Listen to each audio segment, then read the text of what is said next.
प्रारंभिक समाज प्रश्न उत्तर। पहला प्रश्न है, भारतीय उपमहाद्वीप में आरंभिक मानव के निशान किस राज्य में अधिक मिले हैं? तो आरंभिक जो मानव के निशान मिले हैं वह मध्य प्रदेश से हमें अधिक प्राप्त हुए हैं। आगे प्रश्न है, प्रारंभिक औजार अधिकांश किस चीज़ से बने होते थे? तो प्रारंभिक औजार जो था वह पत्थरों से बना था, क्योंकि हम उस समय आखेट संग्राहक थे और उस समय पत्थरों का अधिक से अधिक इस्तेमाल हम लोग करते थे।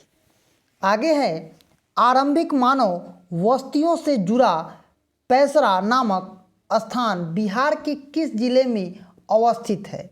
तो वह मुंगेर में अवस्थित है।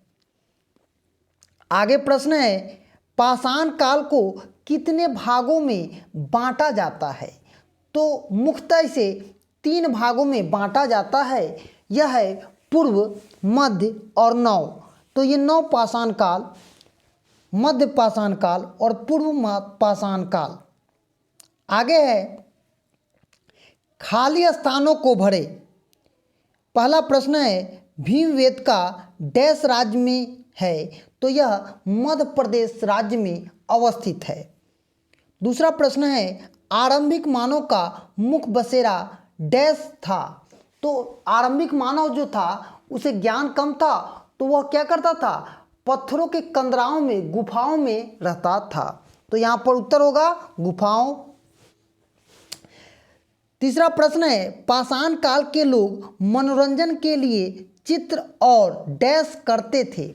तो चित्र बनाते थे जो पाषाण काल के लोग थे, और नाच गान भी करते थे। यह प्रमाण इतिहास के पुस्तकों से प्राप्त हुई है।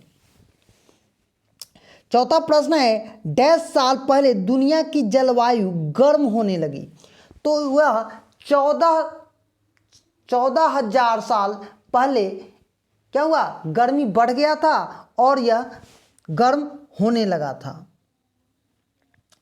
पहला प्रश्न है, मानव के आरंभिक काल को पाषाण युग क्यों कहा जाता है? उत्तर लिखेंगे, मानव के आरंभिक काल को पाषाण काल या पाषाण युग इसलिए कहा जाता है कि आरंभिक मानव पत्थरों के बने औजार व उसके उपयोग करते थे, इसलिए इसे आरंभिक मानव का युग भी कहा जाता था। क्योंकि उस समय उन्हें ज्ञान उतना नहीं था, इसलिए वो क्या करते थे? इसका इस्तेमाल करते थे। वो क्या करते थे? पत्थरों से हथियार बनाते थे और उसी से वो अपना शिकार करते थे। दूसरा प्रश्न है, आरंभिक मानव इधर उधर क्यों घूमते थे? उत्तर लिखेंगे, आरंभिक मानव के इधर उधर घूमने का मुख्यतः 4 कारण था। पहला कारण था, किसी भी क्षेत्र में फल फूल कंदमूल जानवरों की संख्या सीमित रहती थी, तब अगर वह ज़्यादा दिनों तक वहाँ रह जाते तो वह खत्म हो जाता, इसलिए वह भोजन की खोज में इधर उधर घूमते थे। दूसरा है, मौसम के परिवर्तन के कारण स्थान को वो परिवर्तित कर देते थे। तीसरा है, कभी कभी शिकार को पकड़ने के लिए वो दूर दूर इलाकों में भी पहुंच जाते थे। जैसा कि आप देखते भी होइएगा कि शिकार को पकड़ने के लिए कितने लोग दौड़ते रहते हैं। चौथा है, पानी की खोज के लिए इधर उधर भटकते रहते थे। उस समय लोग पानी के लिए इधर उधर भटकता था, क्योंकि पानी जहाँ रहता था उसी के बगल में लोग बसना चाहता था।